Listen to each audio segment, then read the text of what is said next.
Let's come to the textbook, page 18. Page 18, the transition to industrialism, anomy. This is about Durkheim. One cannot do historical sociology in a vacuum. Before you begin, you must make some assumptions about what is worth studying. Living and acting within the social structures of industrialism, sociologists have easily assumed that the construction of those structures, the transition to industrialism, is the one thing especially worth studying. Sociology as a whole is about that transition more than about any other historical process. That's for sure.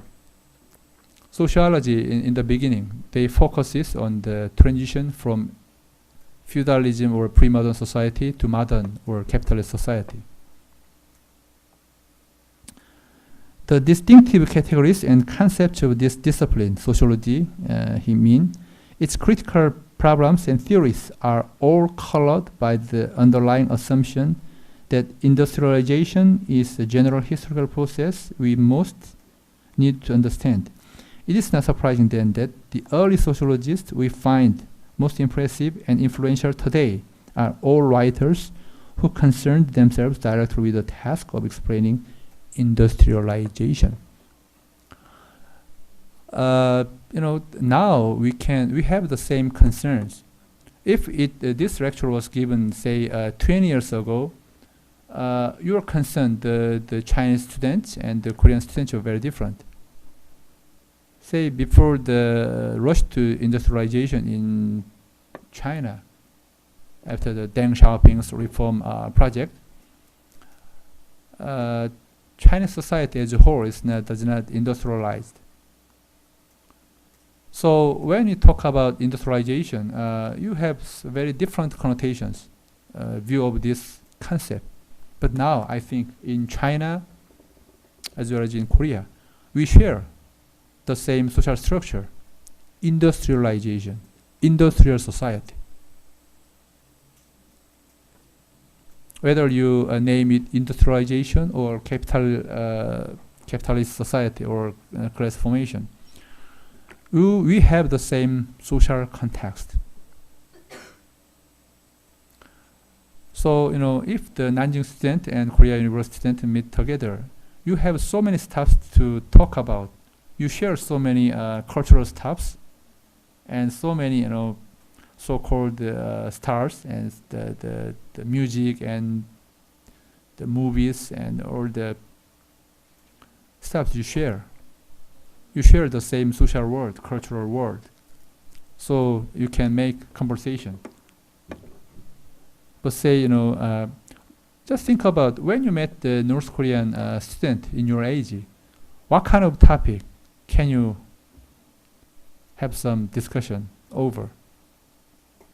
I don't think there are not many issues you can discuss. But the student in Nanjing University and Korean University, when you met, you have chances to meet together.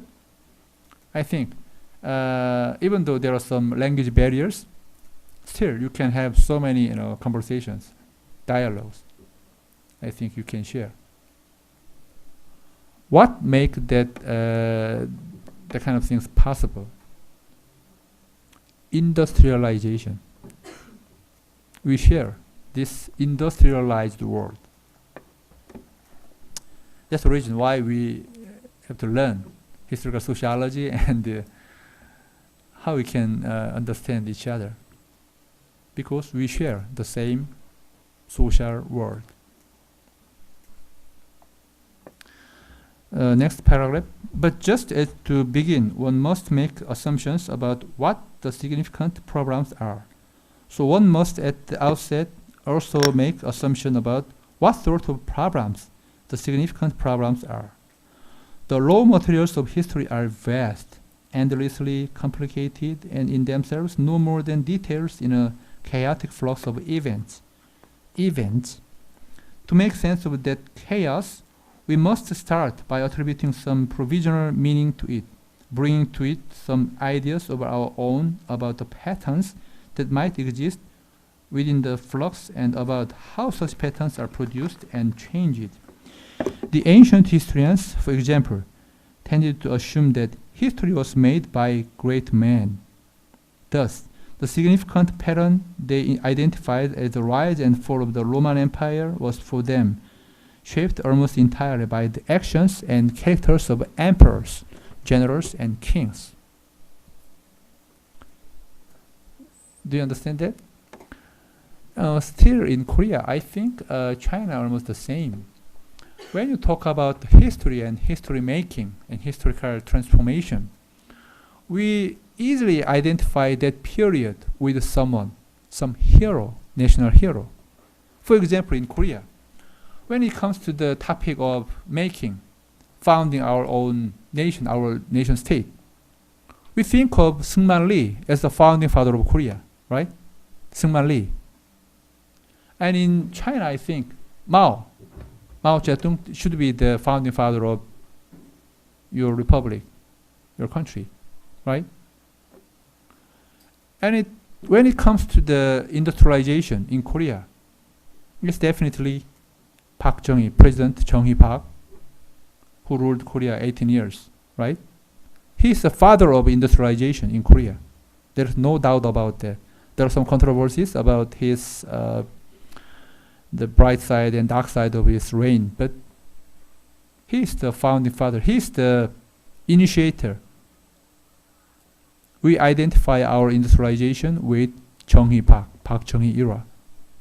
I think in China, when you try to identify your initiative to industrialization, I think it should be Deng Xiaoping. So,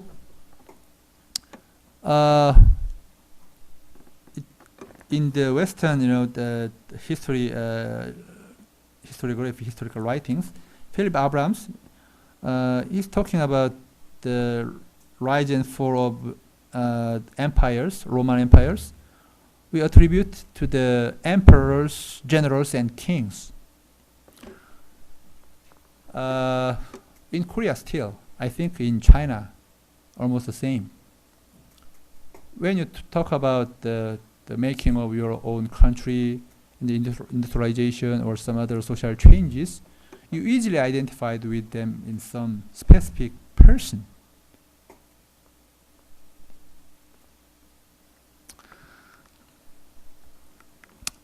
Page 819, his novel, I, Claudius, based on the work of those historians, Robert Graves at one point has his hero note that the explanation of the history of Rome is thus reduced to a matter of the lives of 200 or 300 people. So when you come to understand 200 or 300 people, you come to understand the whole history of the Roman Empire. That's the assumption. So in China, when you reduce the whole of the modern era and contemporary history, all that era just belongs to Mao, Liu Shaoqi, or Deng Xiaoping, or some great heroes. I think most of the people sitting in Nanjing campus did not agree, would not, and could not agree with that kind of vision, that version of history, because after the industrialization and democratization and globalization, people think of themselves, they are doing something. They contribute something to the process of their own society. The history is not made by some heroes from above. We, the lay people, the common people, we contribute just like they did. That's the common sense, the era of democracy. For those people, the reign of Tiberius was an experience of brutal and horrific imperial absolutism. But for the other 5 million citizens of Rome, the same period was one of peace and prosperity, the establishment of good government and flourishing trade. Most modern historians would certainly feel that the experience of the 5 million was at least as important as that of the 300 in any account of the growth and decline of Rome that they could not take seriously. But that is not quite the point I want to make here. It is not just that the sense of significance modern historians bring to the study of the past and to the interpretation of historical processes differs from that of the ancient historians.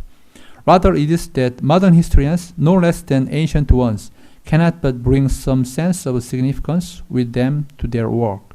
They, too, have to start with an idea of what sort of analysis will satisfy them, and once more, that is something they bring to history, not something history imposes on them.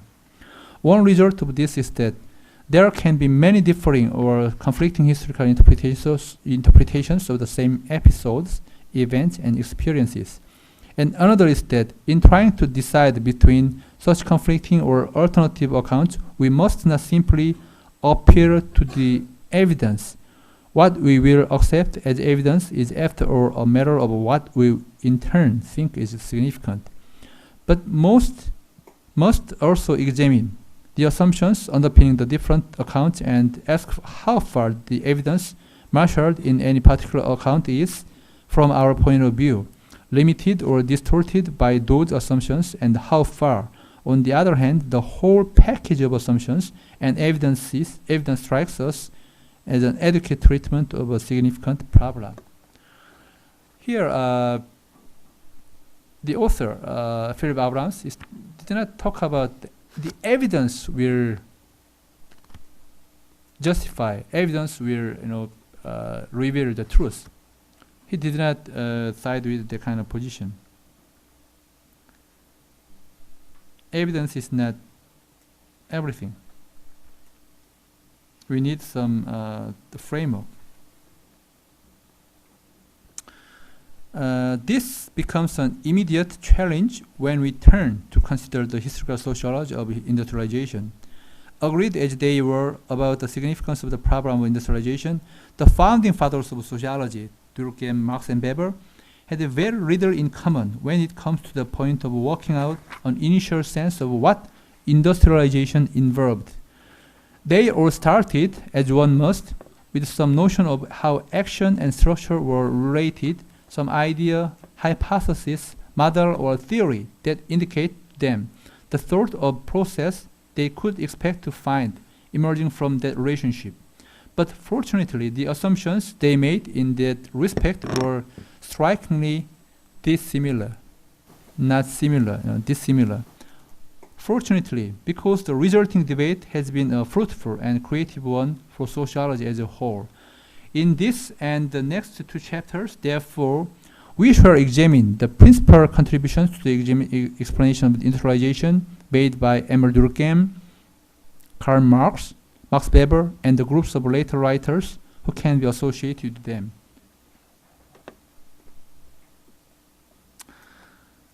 I read this chapter because you should understand the logic upon which he write down his whole textbook, why he chose these three authors, and how he proceed with them. In each case, the analysis will be found to have two principal elements. We must call these contrasts of type and the theories of tendency. Each account offers us a contrast between industrial society as a general type of society and pre-industrial society as an alternative general type. In effect, models are proposed identifying what are thought to be the essential characteristics of industrial society. All three authors, Durkheim, Marx, and Weber, they are different. And doing so, or the present, and doing so by contrasting them with the essential characteristics of another model identified as pre-industrialism. Pre-industrialism means or the past. In many cases, these contrasts of type are based on variations of a single master trait. Ferdinand Tönnies' most famous contribution to sociology is the contrast he drew between industrial society as a type of social system organized in terms of the impersonal links of association, and the pre-industrial society as a system organized in terms of the closer, tighter links of community. So when you attend the introductory courses to sociology, sociology is famous for the transition from community to association, or from third main similar distinction between present and past, so substance of contract for status.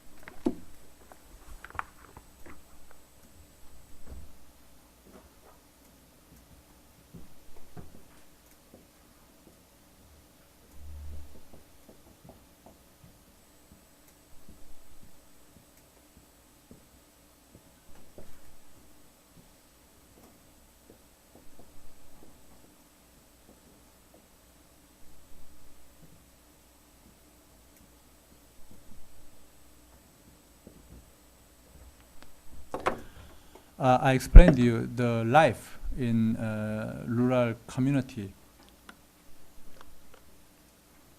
the difference between rural life and urban life. In rural life, your parents were there, your parents were there, parents, grandparents were there.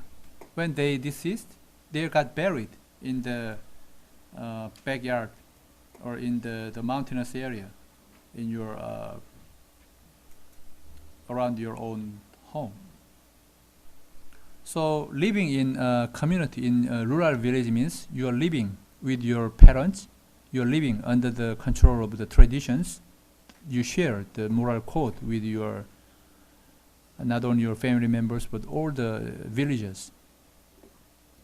That's community, and that's the status.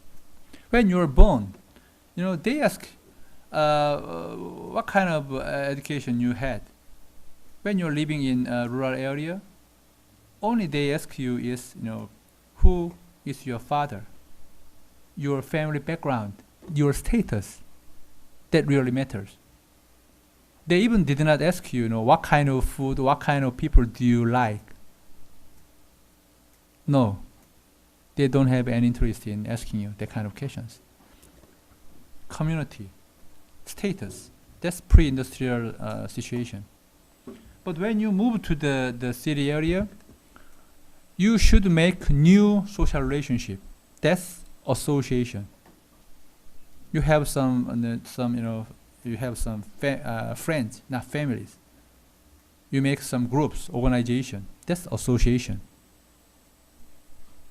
And you become the member of some groups, organizations, or some company by contract, not by the status you are given. So most of the sociologists, social scholars, when they studied the era before and after the industrialization, they tried to contrast the two different principles from community to association or status to contract.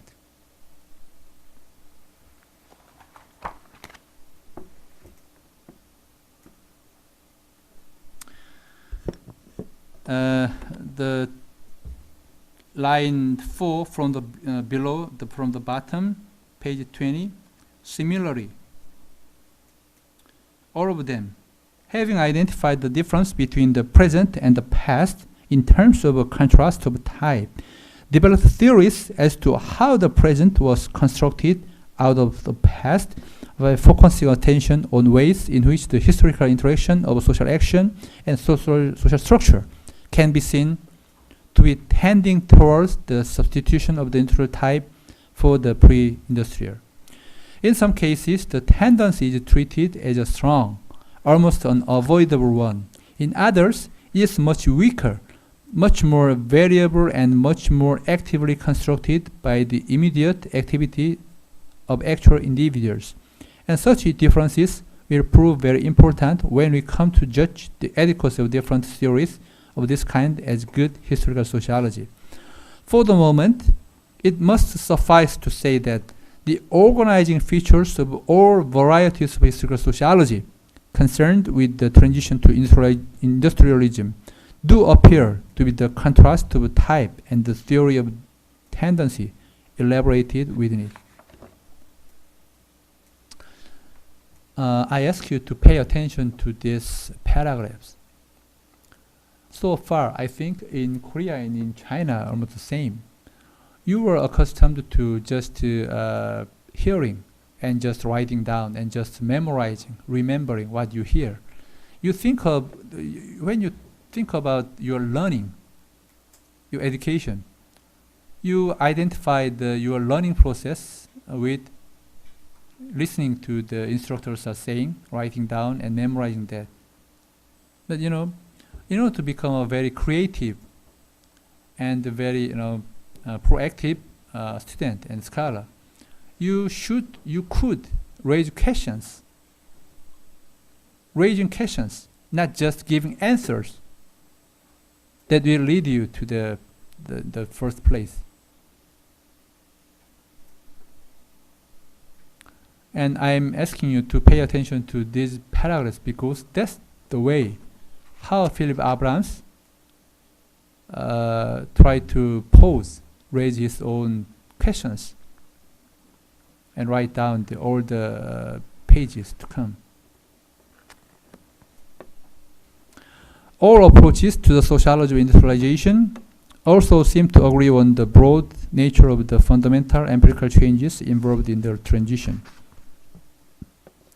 As Fons and Form put it, there is a general assumption that among the hallmark of industrial society are a complex division of labor, an occupationally based stratification system, and rationalized procedures for achieving social integration.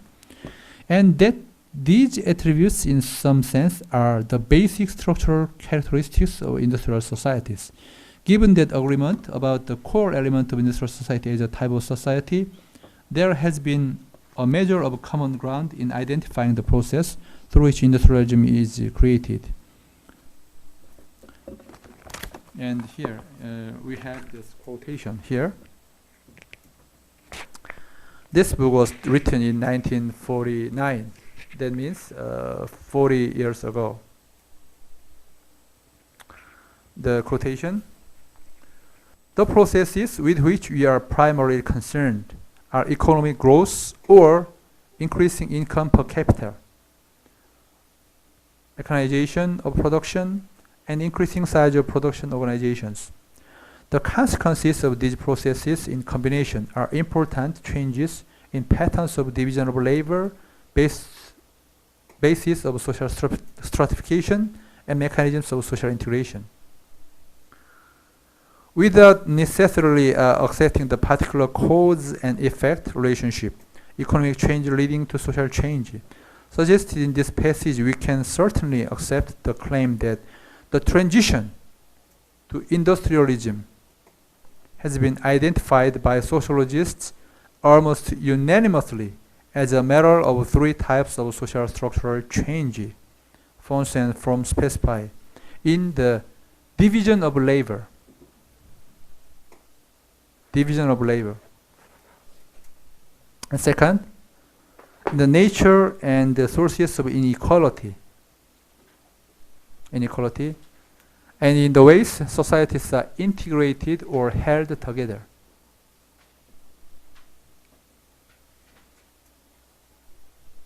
Taken together, these changes have been said to constitute an overall process of structural differentiation. This concept was from structural functionalist, from Spencer to Talcott Parsons. They call it structural differentiation. Structural differentiation, this is very important, this is very key concept in mainstream sociology.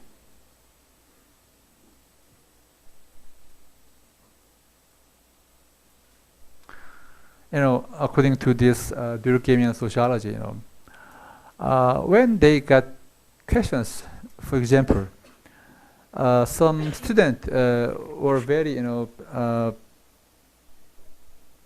they cannot find any reasons, they cannot find any goals, and try to have some counseling.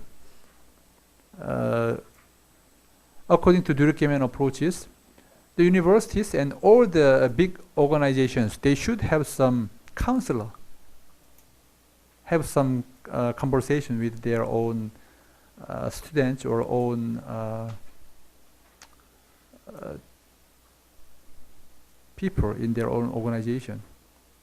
So if you hire some psychiatrist or people who major in some psychology and who have time and spaces and consult with many people in that organization, there should be no problem at all. He can just fix that problem.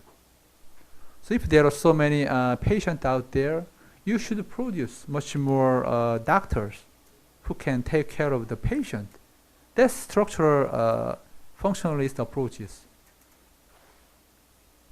If there are some juvenile delinquencies out there, you should hire much more teachers who taught the teenagers about our moral code and legal code, the good behavior. That's this structural functionalist approaches. If there is some conflict, you should introduce some negotiator, or you should put that in trial. There are much more lawyers. They will intervene and they will fix that problem. Structural differentiation. Why many problems? You don't have enough experts. That's their answer. Why our country got colonized by Japanese imperial force? We should make a strong army to defend our country. That's their answer. Structural differentiation. In your case, you don't have any idea what you should have, what you should eat in lunch and dinner. Why don't you ask for your own counselor, asking him or her to arrange all the food, all the items for you, what you should eat, lunch and dinner and as well. So think over, if you have much more teachers, advisors, and guide, you can have a very happy life. That's the assumption of this Durkheimian, this structural functionalist approaches. If you are very weak at mathematics, you can hire mathematics teacher. If you are not good at playing tennis, you can hire some coach who can teach you how to play tennis. But you have some senses that cannot be the case. I ask you to memorize this concept, structural differentiation.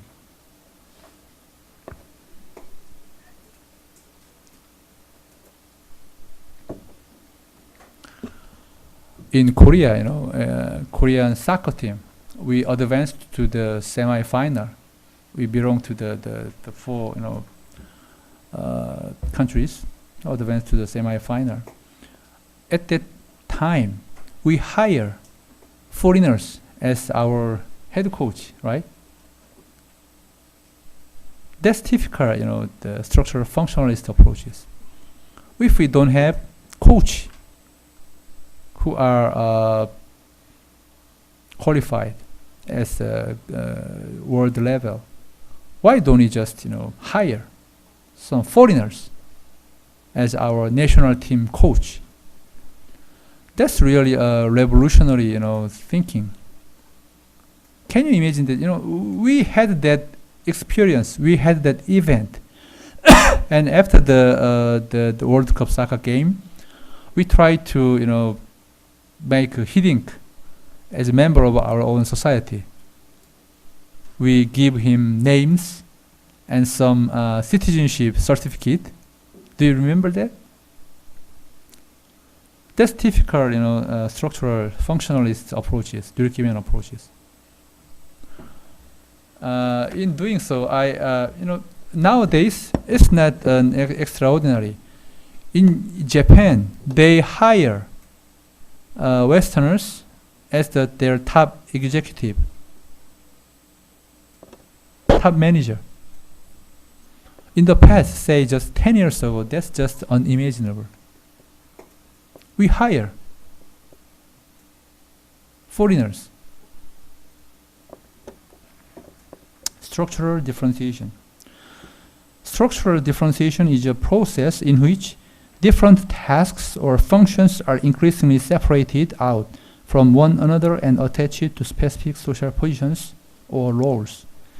It is assumed that in pre-industrial society, the whole of life is encompassed within a relatively limited array of social roles.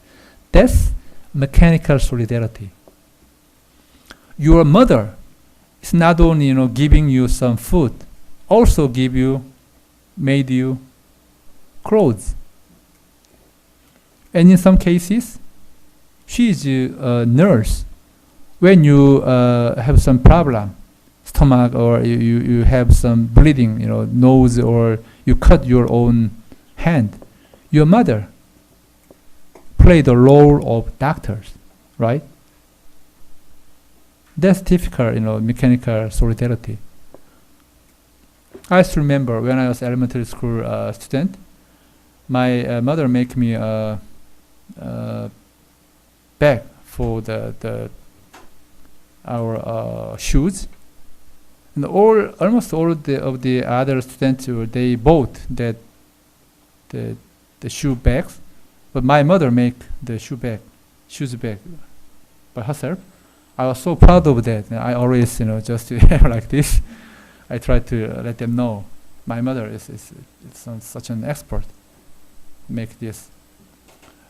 But nowadays, that's just unimaginable. If you get married to a lady, or the female get married to the good-looking man, gentleman, nobody's, they have some good point, strong point in some functions, but not all the functions. Everyone is either a peasant, a lord, a merchant, or a monarch, a child, a man or women, a believer or heretic. And these few basic social positions govern and contain everything else that one is or does. Peasants serve their lord, and the whole process of production is contained in that relationship. The social standing of one's family determines one's occupation and whom one marries. Children are reared within the family and perpetuated it by taking on the economic functions and the social positions of their parents. But in the course of industrialization, the range of occupations enormously increases, and the strong connection between family background and occupational task is broken. Nowadays, I will ask you, how many of you want to become the same expert, same professional with your own parent? Just raise your hand. How many of you want to become? If your parent, your father is a teacher, how many want to become a teacher? Or if your mother is a teacher or mother is a doctor, how many of you want to become a doctor? Do you really want to inherit your parents' occupation? Only a few. In the past, if your parents, your father was a peasant, there is almost 100% sure you should become a peasant. If your parents were blacksmith.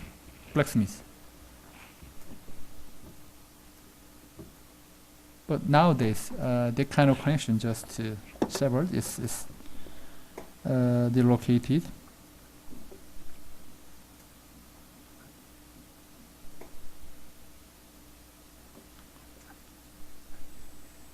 This is very important. I read it again.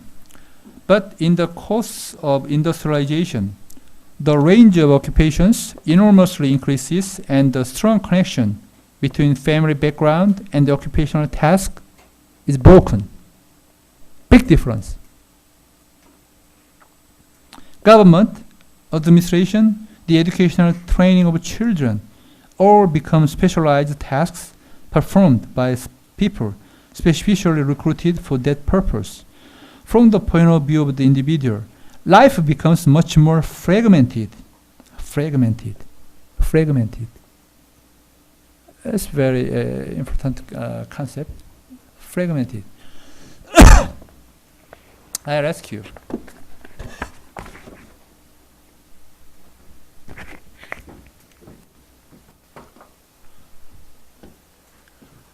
Nowadays, if you think you are under the pressure, it's not because you are given some position, some task, but because you have all the freedom with yourself.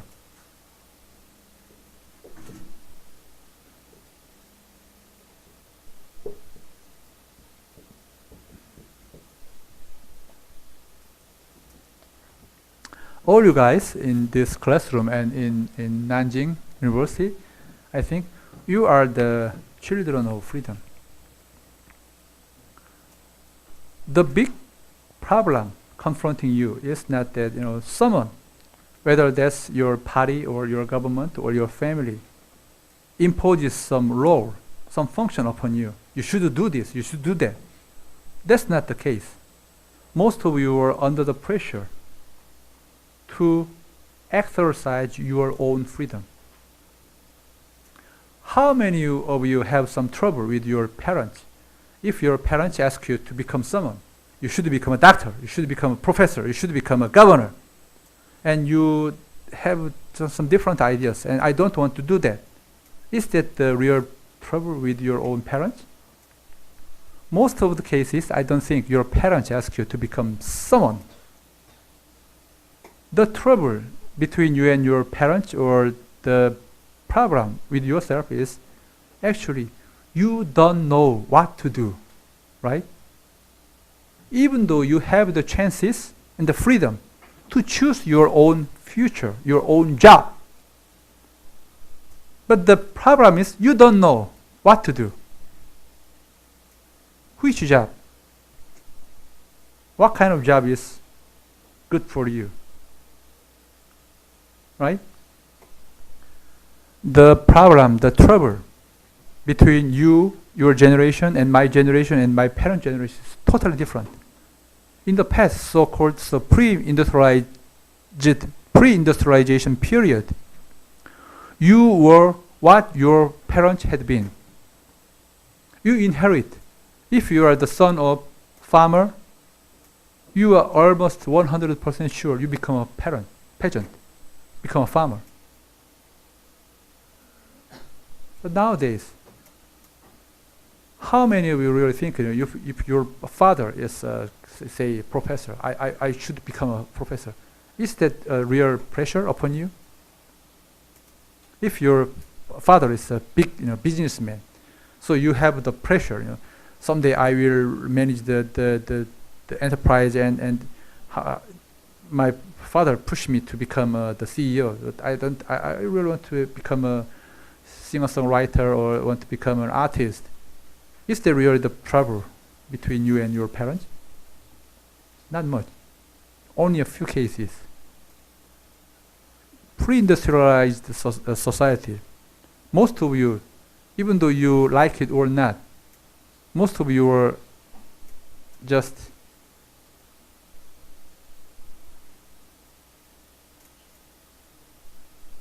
what can I say? You are accursed, or you are just in that position, the tradition. You should inherit your parents' job, parents' occupation. But nowadays, you are the freedom's children. You have so many choices. You have trouble.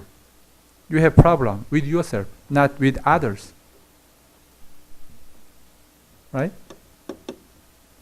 Big difference.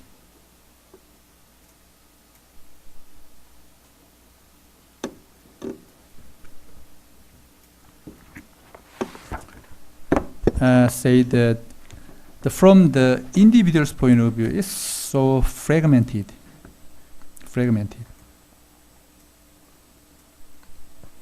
Being a child in the family is something different from being a pupil in a school. One's or occupational destiny is not necessarily that of one's parents. Being a wife ceases to be a status that determines the whole of one's working life. Family life is separated from the life of work and may also be separated from the world of leisure activities. There are different religions within the same society. Different ways of life, different bits of one's own life are governed by quite different moralities. At home, you are expected to treat a few people as though they were unique. At work, you are expected to treat everyone as though they were the same. Try reversing the moralities and you are in trouble. The social world has become diverse and differentiated. It is, as Herbert Spencer put it, a world of complex heterogeneity, not simple homogeneity. When you're living in your hometown, home village, it's very simple, small, and homogeneous. That's mechanical solidarity. But when you're living, move to the city areas, urban areas, that's complex, heterogeneous. You depend on other people for your own food, other people for your own clothes, other people for your own guide, physical and mental. That's organic solidarity. All that is, of course, a caricature.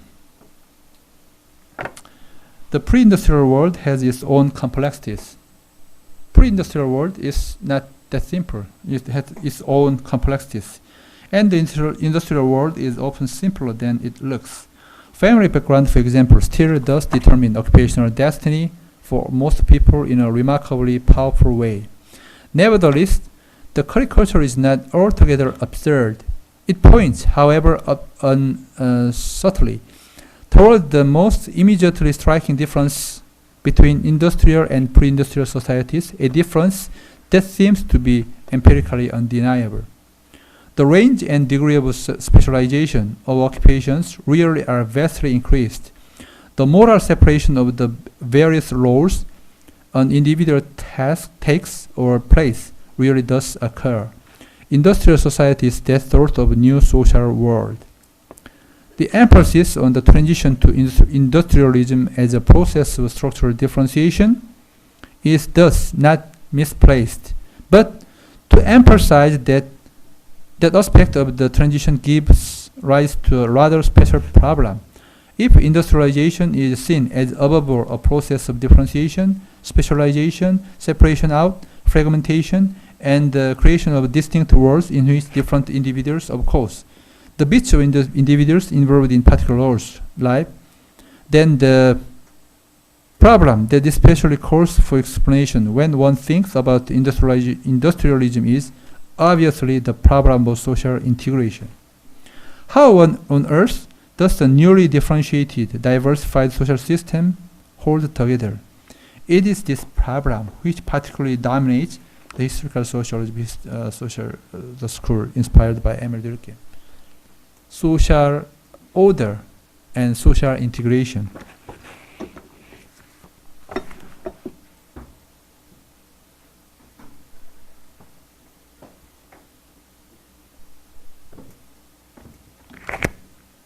I think you have some hints here.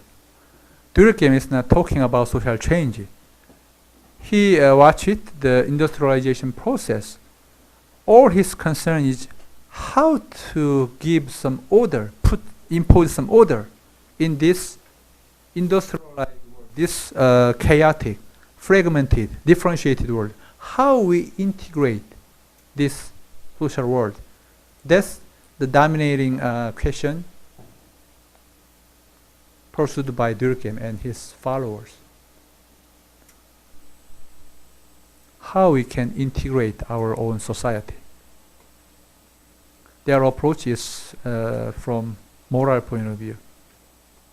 We should invent new morality that can govern the behavior and the life of the people. Questions so far?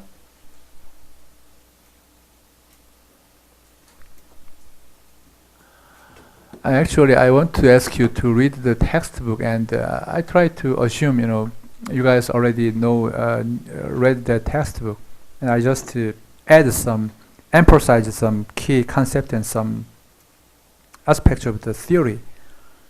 But I don't think you guys read, catch up with this class, so I want to read the whole of the pages.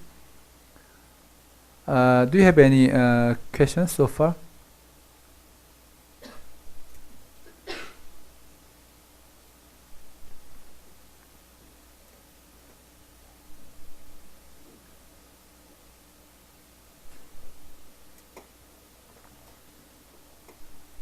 Let's have some pause here.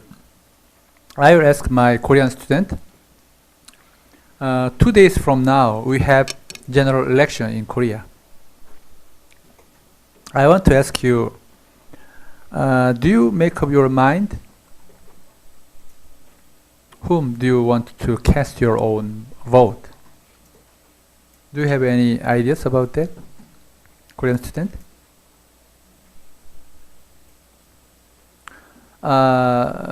The student who already make up your mind, who do you want to cast your vote?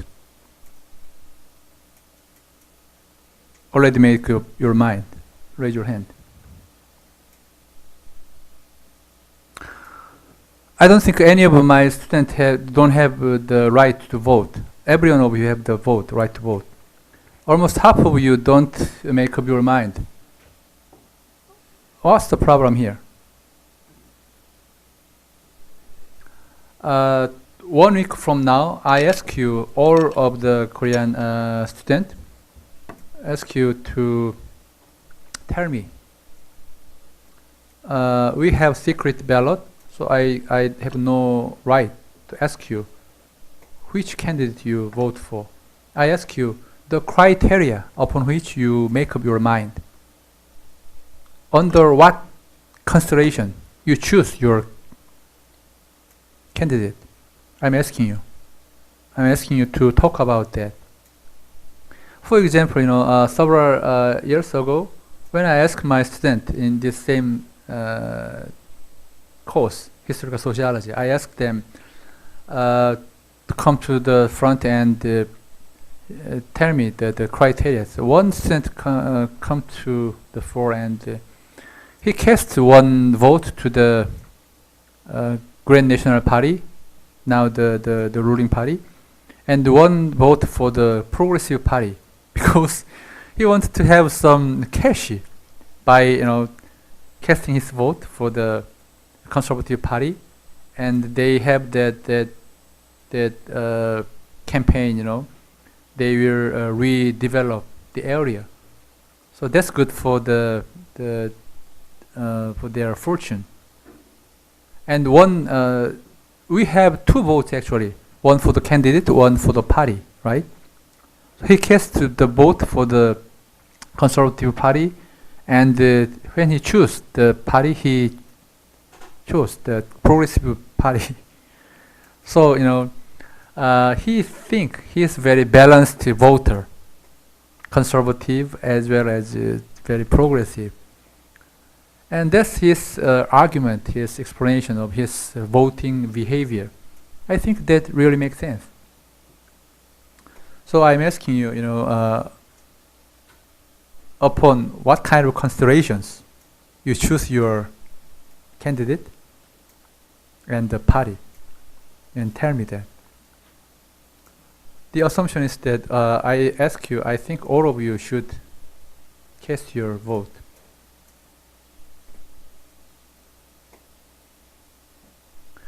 Scholars call the ballot as a paper stone.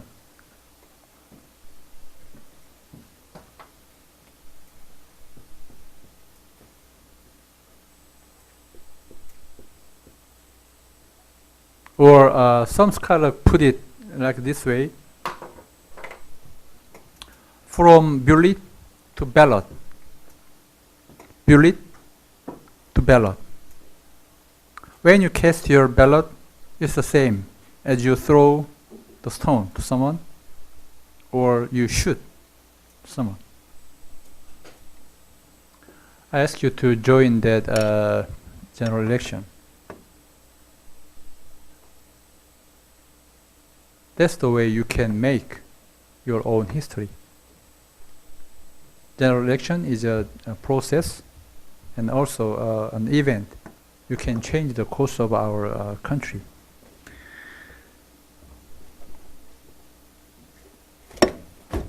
So let me briefly outline Durkheim's position. All through his lifetime, Durkheim struggled. This transition to industrial society, he just summarized the aegis, the essence of the transition as anomy. That means through industrialization, whole of this social world becomes chaotic, disorder, no rule at all, no norm. So it's anomic world. So Durkheim's the problematic is how we can invent new rules, new norms, new social solidarity. How we can integrate our society. That's his concern. So someone just criticized him, did not understand the full context of his own sociological approaches. Among these three scholars, Durkheim, Marx, and Weber, the scholars, they easily categorize Emil Durkheim as conservative. Marx, revolutionary and very progressive. Weber, kind of very liberal. In some sense, that makes sense. But when you try to read the great thinkers, you cannot easily categorize them and easily understand the whole of their own thoughts. That's just for convenience. Durkheim, for example, he is up against inheriting fortunes. If Durkheim was born in Korea now, he should be categorized, classified as the progressive wing. He denied. He think of the inheriting fortunes is a kind of crime. You should start in the same place. If you inherit fortunes from your parents, that's kind of a situation. When there are some races, there is some competition. It's unfair. You always have so many, favors. So even, when you compare Emil Durkheim with Marx and Weber, you think, oh, Durkheim is somewhat conservative. He emphasized integration, not change or upheaval, but integration, order, morality. So when you just focus on, when you think about that key concept in Durkheimian sociology, you easily think of him as conservative.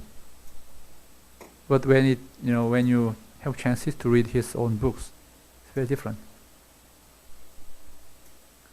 Durkheim is very patriotic and also very liberal and very progressive. I told you, sociology, as a sociologist, I have always trouble with my fellow scholars. Whenever there are some gatherings, I am always the progressive and very, leftist wing, because most of them are so right wing and very conservative. Although I'm, my class position is actually among them, one of them. But when it comes to some specific issues, I always disagree with them. For example, when North Korea they launched long-range missiles and they detonated, they just have some experimented nuclear bomb. Most of my colleagues in social science department, political science, economics, and other department, they got angry and they think the US will do something and they should do something. And among 10 plus some scholars, we are the same restaurant, and finally it comes down to me. I'm the only sociologist, and they asked me, well, what's your opinion? My answer just chilled, just calm down that atmosphere, the spirit there. I think we cannot do anything. North Korea, they are very well organized dictatorial regime, so they can control their own people. But in Korea, we are living in democratic country. We cannot ask our people to endure, to suffer, to confront with North Korea. We cannot, take that pressure from our own people. That means we cannot have any reaction to North Korean behavior. And all my colleagues got frustrated, as if I just took side with the North Korea. I just apologized, I'm on their side.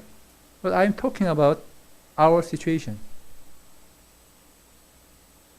As I told, I'm not a fortune teller. South Korean government and the US government they could not do anything.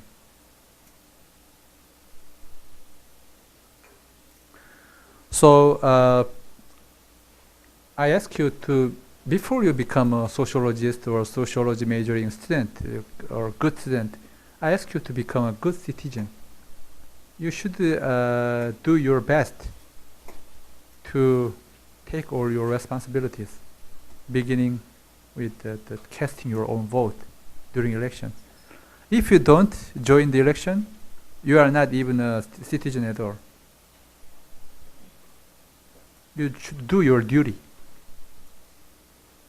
I got really surprised. In the last general election, the voting rate is under 50. It's 45 something. Among the 100 people, more than 50 did not appear in the ballot box. That means, this under representation of the younger generation, over representation of the older generation. That means the elder people, they decide your future.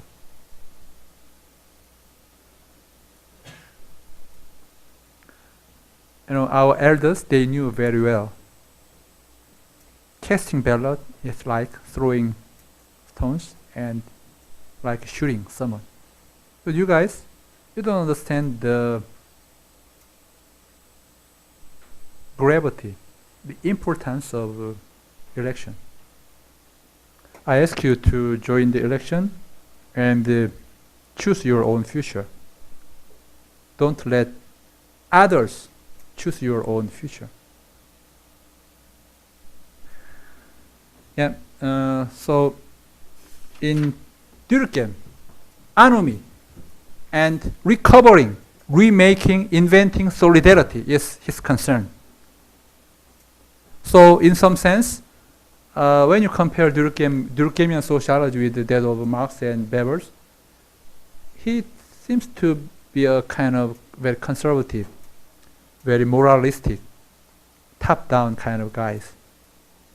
But compared to Durkheim, Marx and Weber, although both of them are the capitalism, they use not industrialism, they use the term capitalism. But Marx and Weber's approach is somewhat different. In the past, when there was some confrontation between the communist bloc and free world, the free world scholars, they tried to invent Weber as the arch enemy of Marx, and always try to contrast between Marx and Weber. But when you have chances to read the books and articles of Weber and Marx, I can say, how can I say, almost 90% of that analysis and contents They're the same. Marx and Weber, almost the same. I ask you, it will be of great help to you.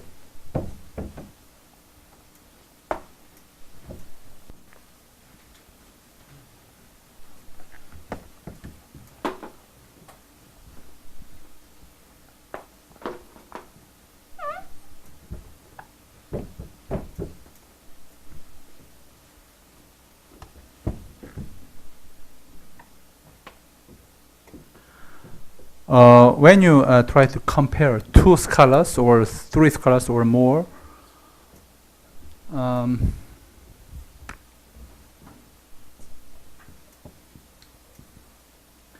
there are many ways you can compare two scholars. One is, most of you try to contrast, make some contrast.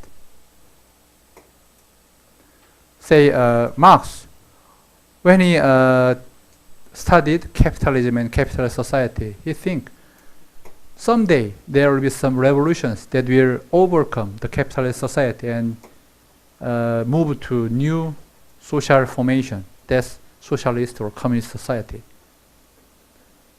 But the Weber's vision of the history is totally different. Weber never believed in any kind of revolution. The Russian Revolution will lead to not utopia but dystopia. The bureaucratization of the Communist Party state will ruin all the freedom. And so there are contrasts between Marx and Weber, that's for sure. And for Marx, what is the role of religion in capitalist society? Marx and Marxist approaches, religion is just opium.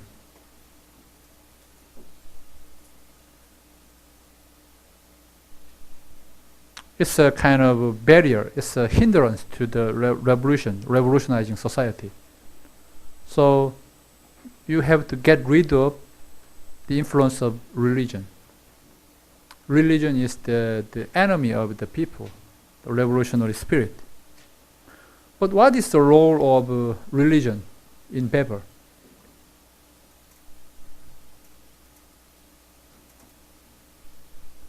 Through religion, the new social formation, the transition to capitalist society is possible. Think about in history, especially in Asian society, in China, in Korea, in Japan, during the premodern era, there are lots of the wealthy people out there. There are many wealthy people, even compared to today's billionaires. They accumulated much more money and fortunes, but that kind of system did not prolong, could not just stay hanging there. They all just passed away, they die away. China during the imperial era become kind of semi-colonized by Western powers and by Japanese powers. So where is that capitalist in pre-modern societies and in the feudal world? They're all gone. What is the uniqueness of capitalism, capitalist society, modern capitalist system? According to Weber, it's based on the Protestant ethic. Capitalist society was born out of the religious ethic.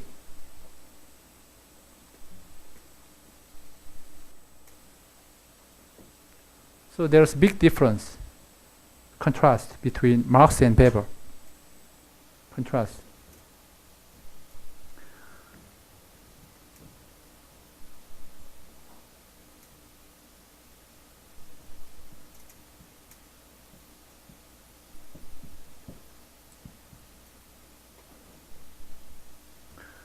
And also, Marx's theory of class and Weber's theory is almost the same. It's compatible. It's almost similar. The only difference is Marx. I told you Marx is very passionate and he's very optimistic.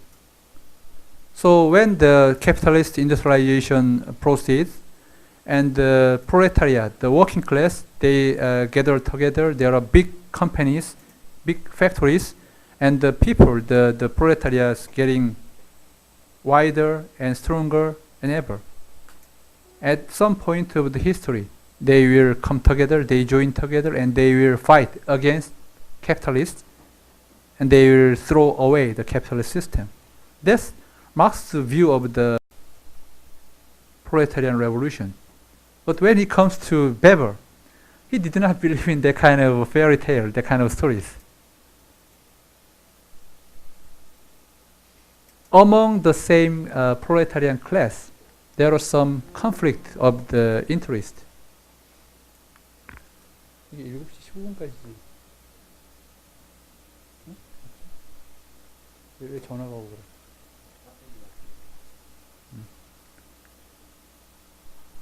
그래?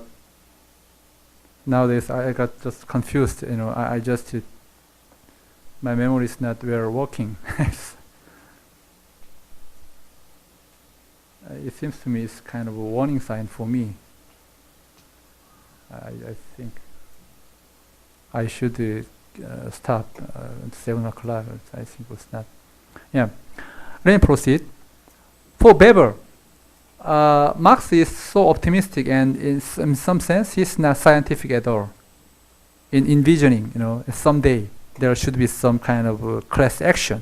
Proletarians, they come join together and they make some solidarity and will throw away the system. That's kind of prophesy. That's not scientific analysis, and not the kind of prophesy. For Weber, even among the proletarian class, there is some division of interest. Nowadays, you can easily understand, you know, so-called the regular and irregular workers. Regular workers, even though they are the proletariat, the working class, they don't want the irregular workers to become regular workers. So Weber, he's very, you know, keen, very. I think he's a genius. He's really the first-class scholar, that's for sure. But you know, he don't have any. It's really so realistic. He just pay attention to the realities, not any kind of, you know, his wishful thinkings. He just throw away the kind of prophesy or the wishful thinkings from his own theory. So, although it's for sure, Marx emphasized the role of proletariat, the class. Weber, he agreed with Marx. Capitalist society is class-divided society. Class conflict is permeated with class conflict, that's for sure. But the similarity ends there. Class division, class conflict, class really matters. But Marx talk about class revolution. Someday they will revolutionize this capitalist world. But Weber say, oh no. He did not buy that idea. No revolution at all. It's not possible. It's not feasible. It's not desirable. That's Weber's position. Compatible. They share the same kind of concern. Emphasize the role of class. But the destiny of that class, different.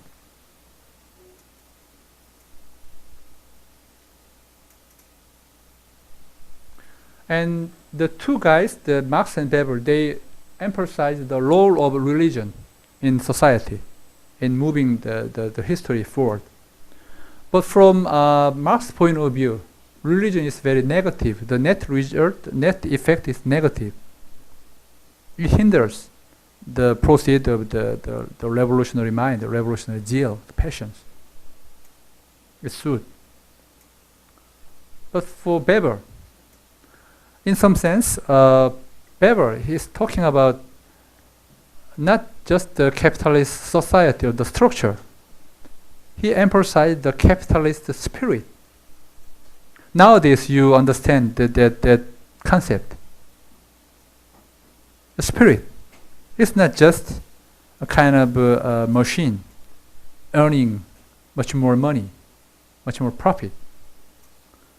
What's the role of Steve Jobs in accumulating that huge amount of money? What did he do? He just squeezed the laborers and just put his own wares. What did he do? Steve Jobs. And say the Microsoft, Bill Gates. What did he do? He just conquered other territories, or he just squeeze the proletariat and make them miserable and just become a billionaire himself. What did they do? Bill Gates and Steve Jobs, what did they do? What's their contribution to this capitalist system?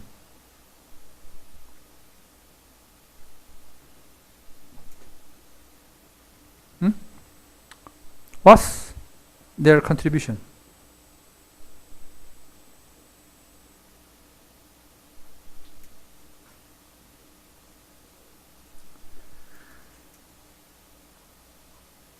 They humanize technology.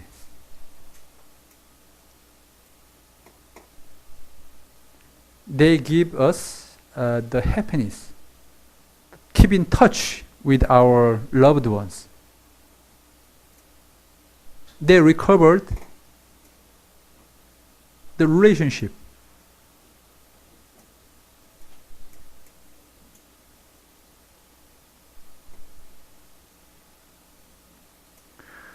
You know, if you want to earn money, I ask you to study history and human being, their desire.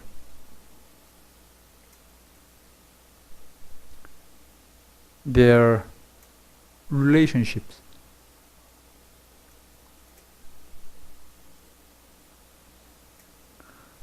Whenever I encounter my student, they try to have some, double majoring, sociology and psychology, or sociology and management.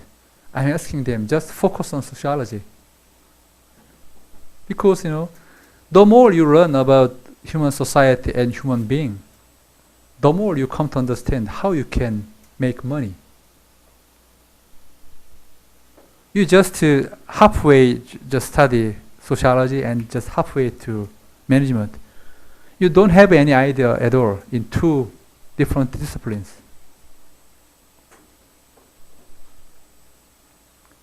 Don't do two disciplines, two subjects in just half. Just make full one discipline. And try to learn the social structure, how it was constructed, reconstituted, and changed, transformed, and the agent, the agency, the people.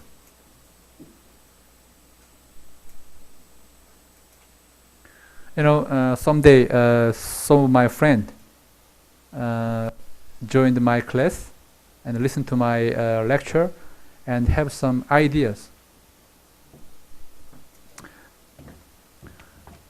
In the past, it really matters. Made in Korea or made in China. That really matters. In the era of globalization and individualization, we have to transcend that era, that mark.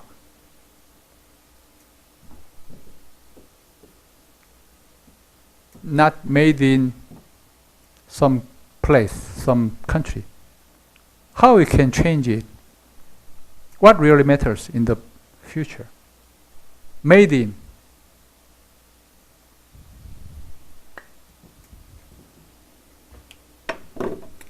It's not my idea. Actually, it's from the author of the Earth is Flat, from Olive Tree to Lexus. Friedman, he is the columnist in New York Times. He got this idea. It's not his authentic idea. In the future, we focus on not made in USA. What really matters is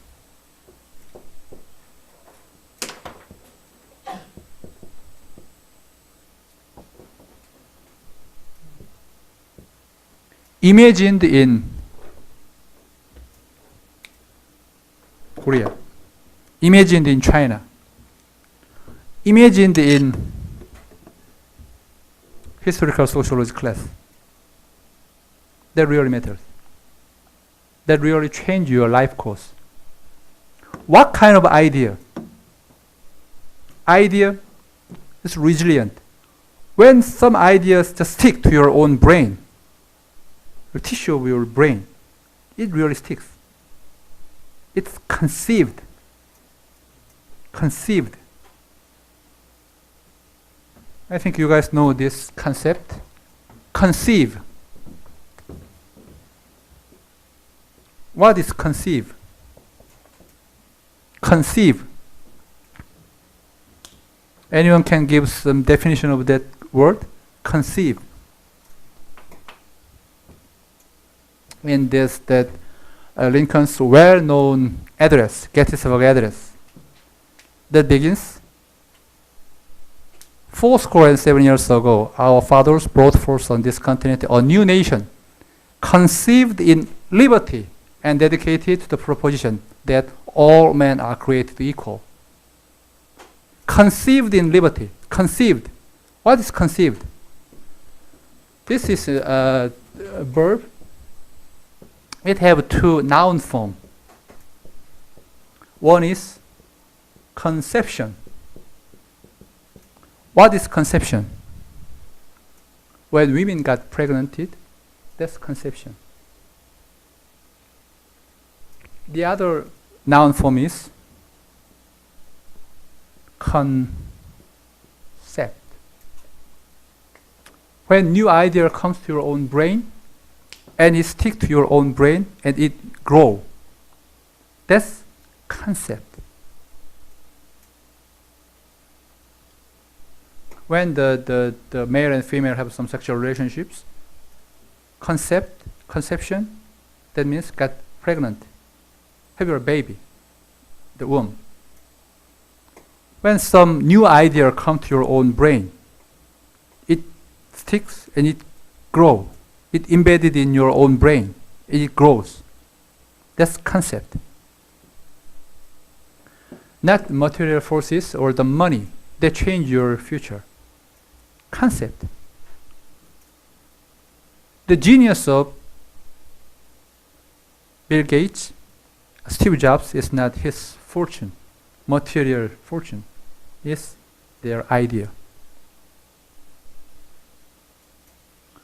I'm encouraging you and I'm provoking you to have some new idea. All through this semester, I ask you to conceive some idea. Just don't try to write down and just mechanically just memorize that. Think over what that means. What's the difference between industrialism and capitalism?